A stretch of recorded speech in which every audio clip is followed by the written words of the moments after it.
What's up mga kapitbahay? Welcome back to me, to you, and to everybody. Eto na nga, naimbitahan na naman ng inyong kapitbahay sa isang kainan. Alam nyo na, basta kainan, hindi nagpapahuli ang inyong kapitbahay. Nandito na nga kami sa sasakyan at papunta na kami sa aming pupuntahan at kasama ko ang aking mga pamangkin. At syempre, yung nag-imbita. Ito nga palang kainan na aming pupuntahan ay treat lang kay pastor ng kanyang mga kapatiran. Paano ko napasama? Dahil kapatid ako ng kanyang kapatiran. So, eto na nga. Nandito na kami sa lugar kung saan kami kakain. Ito nga pala ay sa Chippings, Victoria. Sa tinagal-tagal ko dito sa Victoria, ay ngayon ko lang nalaman na meron pala ditong Chippings Dine-In. May emphasis pa. Sorry na nga. Napakaganda nga ng lugar nila. Pagpasok mo pa lang, makikita mo na ang maaliwalas, maganda, malinis, tapos napaka-aesthetic nilang lugar. Dito lang to sa likod ng 7-Eleven sa bayan ng Victoria. Dahil nga, sabit lang ako, syempre, dito lang tayo sa tabi kasama ng mga makukulit na batang ito na malilikot. Syempre, dito tayo kasi wala naman tayong ambag. Babysitter pa nga ang peg. At eto na nga mga kapitbahay, masasarap nga pala dito ang mga pagkain nila. Meron din sila ditong mga barbecue, mga lutong ulam, may gulay, merong mga karne. Bukod nga sa kanilang specialty na lechong manok, ay ito nga pala ang pwede nyo pang mabili dito sa Chippings. Chippings, Pekenemen. At naka-order na nga sila ng hindi ko namamalayan. Syempre, hindi naman ako nag-ambag, kaya hindi ko alam yung mga nangyayari. Ay, nandito na nga pala ako, nakaupo sa mga bata. Nagbabantay ng mga batang makukulit. At yung mga may ambag, ay di, ayun, nandun sa kabilang table. Nandun sila nag-uusap, nagkakwentuhan. At syempre, sila nga pala ay mag-aasawahan. At ito nga pala si Pastor Sed, siya yung may birthday na tinreat nila kuya.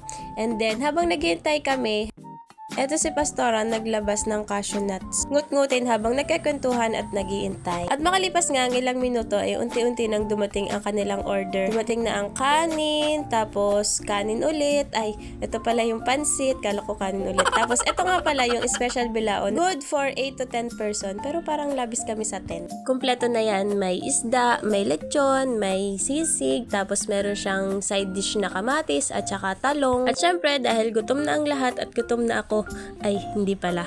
Ay, syempre, nagkantahan na. Tapos kanta rin yung mga bata, tapos kanta din kami lahat, tapos kanta din ako ng happy birthday to you, syempre. Baka hindi makakain ng masarap na sisig kapag hindi kumanta ng happy birthday. Ay, tapos na pala, hindi nyo narinig yung kanta ko. At syempre, pagkatapos niya, nag-pray muna bago magsikain ng lahat. Isa sa pinakamahalaga ay ang magpasalamat sa Panginoon bago kumain at syempre, ipagpasalamat ang buhay at karawan na meron tayo na ibinigay sa atin ng Panginoong Diyos. Eto na, ang highlight, kainan na! Ang haba nun, excited yarn. Thank you Lord sa pagkain at sa kanilang lahat. Yun na nga mga kapitbahay, isa sa mga pinagpapasalamat ko na nandito ako sa Victoria ay yung meron ako naging pamilya spiritually na mag-aalaga sa akin, magbabantay, magagabay. Alam nyo naman diba, taga-Kalapan ako tapos dito ako nagtatrabaho sa Victoria. Asensado, ang kapitbahay nyo, dating tambay lamang at pachismis-chismis lang dyan sa tabi ngayon ay may trabaho na. Ay, hindi pala chismosa. Balik tayo dun sa ating bilaon na pinag-uusapan kanina. So, ayun nga, ito nga yung lechon na tinitikman ko. Napakasarap, malambot, tapos crispy yung balat. Tapos, ang the best dito ay yung kanilang bangus sisig. Napakasarap talaga, sobrang malinamnam as in, gano'n. Ang sarap din ng kanilang bangus as in. Lahat nung inihain kanina, napakasarap. Lalo na yung pansit, masarap din. Parang nagmamadali na akong magsalita. Anyways, tapos na nga pala kami mga kapitbahay kumain. At pagkatapos namin kumain, syempre nagkaroon pa ng konting kwentuhan, konting tawanan, konting sharean sa mga nangyayari sa mga buhay bilang mag-asawa.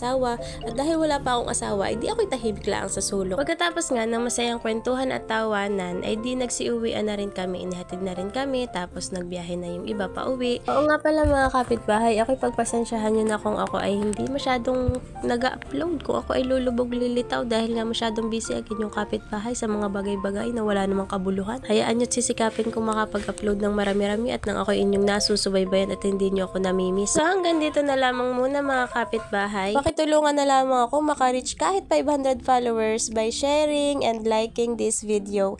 Thank you mga kapitbahay. Hanggang sa muli. Paalam!